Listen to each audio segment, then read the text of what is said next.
In their new home and garden design, environmentally committed owners Griffin and Heather connected with garden designer Glee Ingram. First on the list, to restore the native plants. The property literally was eclipsed by invasives growth like bamboo and ligustrum and nandina and some Italian jasmine.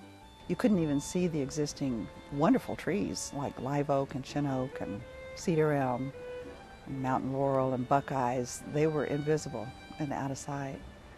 So it was really, it was kind of hard to see what was even possible at the beginning. Glee's restoration began long before she added new plants. I got to come in first and clear the invasives so that there was an opening up, and I knew that would give them time, the other healthy native plants, to recover, and we did some soil amendments around the existing native trees and then left them on their own. And we put protections around all of them for the construction process so that construction traffic was directed as much as possible on a hard access site like this. So that happened a year before I even got to real serious construction work. Next was to gently tame the ski slope grade. I grew up on construction yards. My dad designed and built custom homes, and so I grew up watching that happen, you know, playing in the yards, building my own little brick house and walls while my dad was building bigger ones.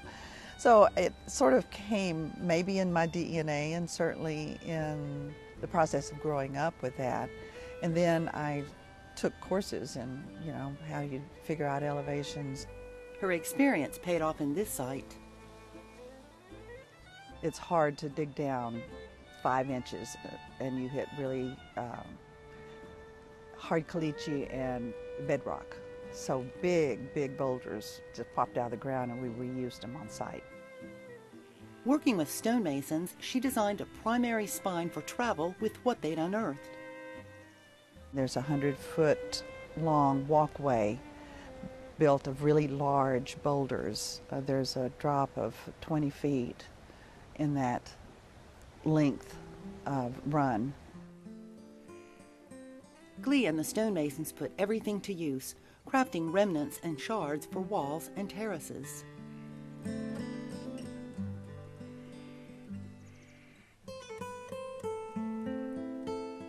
They were very gifted at their work, so they would take these scraps and stack walls with them, and that's how we got our terraces, and we started from the bottom and came up. Glee planned family destinations without disrupting the plants she'd saved. In terms of the areas of the garden, what I call the social area, the social use area, is the patios and the terraces and the really nice steps to walk on and the pool. There's destinations and there's places to stop and have some activity or another that people can enjoy together. When adding new plants, Glee went for diversity, especially with natives. The result? The return of diverse wildlife.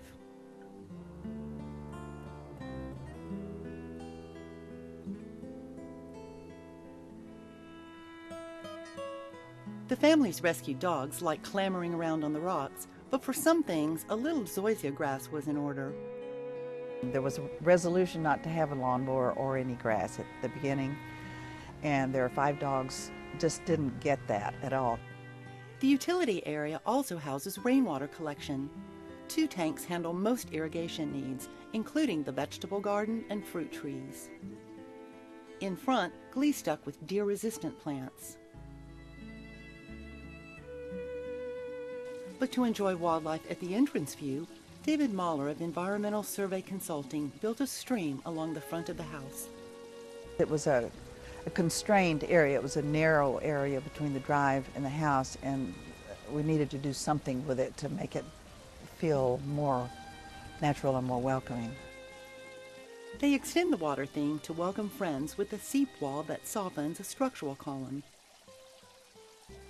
Sculptor Chris Levac designed the broader view entrance greeting.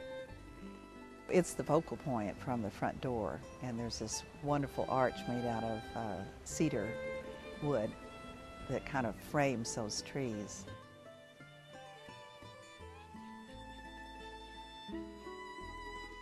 Chris also designed the ironwork that keeps the dogs in and the deer out of the back garden.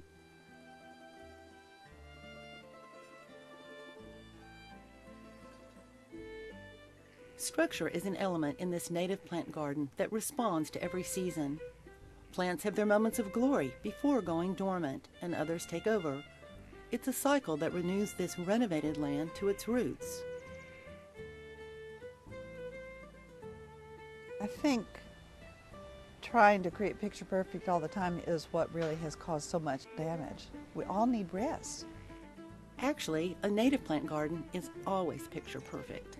Because it belongs here, because it prospers here, because it helps the health of the whole community, because it gives a sense of place, a unique place in the United States. You know, when you travel around and you get to feel different places, it's the integrity of an experience that belongs uniquely to Central Texas. This is just so seductive, this kind of beauty and health. Some of us are really motivated to make sure that we get to experience it.